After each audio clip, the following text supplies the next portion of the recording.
દુર્ઘટના, બેરિકેડ તૂટ્યા, માલ સામાન વેરવિખેર. આખરે મહાકુંભમાં સંગમ ઘાટ પર કેવી ભાગદોડ મચી. મહાકુંભમાં મંગળવારે 28 જાન્યુઆરી 2025 મોડી રાત્રે નાસભાગ મચી હતી કે જેમાં 16 થી વધુ લોકોના મોત થયાના અહેવાલ છે. ત્યારે જાણો સંગમ ઘાટ પર શા કારણે નાસભાગ મચી હતી.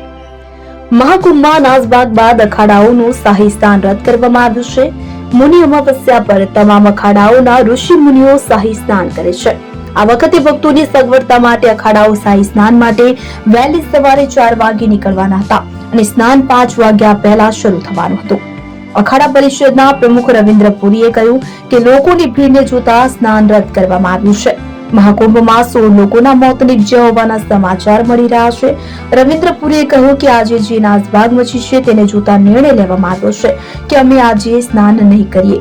સમગ્ર મેળા વિસ્તારમાં કરોડો ભક્તો આવ્યા છે અને ધ્યાનમાં રાખીને દરેકને અપીલ કરવામાં આવી છે કે આજનું સ્નાન રદ કરવામાં આવે. હવે આપણે આગામી વસંત પંચમીને દિવસે સ્નાન કરીશું. રવિન્દ્ર પુરીએ કહ્યું કે અમે ગઈકાલે સાંજ સુધી સુચારુ વ્યવસ્થા કરી હતી. કેટલીક વાર મોટી ભીડ હોય ત્યારે સમસ્યાઓ વધી જાય છે. જે રીતે પ્રયાગરાજમાં ગંગા, યમુના અને સરસ્વતીનો સંગમ છે તેવી જ રીતે અહીં આ સમયે પૂર્વ, પશ્ચિમ, ઉત્તર અને દક્ષિણનો સંગમ છે. અમે પણ ખૂબ ખુશ હતા. હાલ સમગ્ર દક્ષિણ ભારત પ્રયાગરાજમાં છે. રવિન્દ્ર પુરીએ કહ્યું કે આ અપ્રિય ઘટના બની હતી. અપ્રિય ઘટનાને કોણ રોકી શકે? તેથી અમે નક્કી કર્યું કે અમે આજે સ્નાન નહીં કરીએ.